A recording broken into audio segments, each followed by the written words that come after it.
అందరికీ నమస్కారం. నేను మీ భాగ్యలక్ష్మి. ప్రయాణాలు చేసేటప్పుడు బైక్ పైన ప్రయాణం చేసే ప్రతి ఒక్కరు కూడా దయచేసి హెల్మెట్ అనేది పెట్టుకోండి.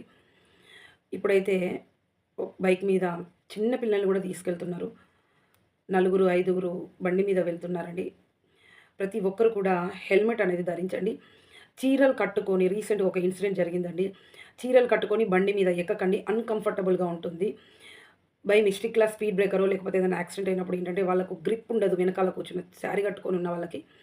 మాక్సిమం చీర కట్టుకున్న వాళ్ళు బైక్ మీద కాకుండా ఆటోలో కానీ, బస్‌లో కానీ ఏదన్నా సేఫ్ అండ్ సెక్యూరిటీ వెహికల్‌లో వెళ్ళడానికి ట్రై చేయండి. శారీ కాకుండా కొంచెం కంఫర్ట్‌గా ఉన్నటువంటి డ్రెస్ వేసుకోవడానికి మాత్రమే ప్రయత్నం చేయండి. చాలా ప్రమాదాలు జరుగుతున్నాయి. ప్రతి ఒక్కరికి మళ్ళీ మేము మా తరపున గుర్తు చేస్తున్నాము.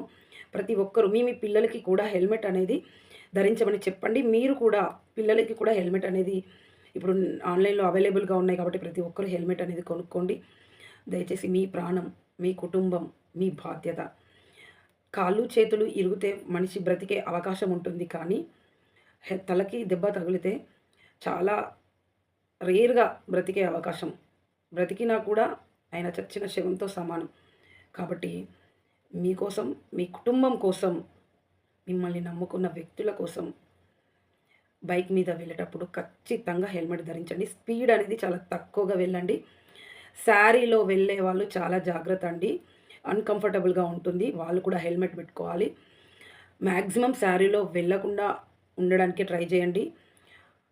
కంఫర్టబుల్ డ్రెస్ వేసుకొని, కంఫర్ట్‌గా కూర్చొని, హెల్మెట్ పెట్టుకొని ప్రయాణం చేయండి. మీ ప్రాణం, మీ కుటుంబం, మీ బాధ్యత. ప్రతి ఒక్కరూ పాటించండి. మీ కుటుంబం కోసం. మన కోసం, మన కుటుంబం కోసం, మన ప్రాణాలను మనం దక్కించుకోవాలి.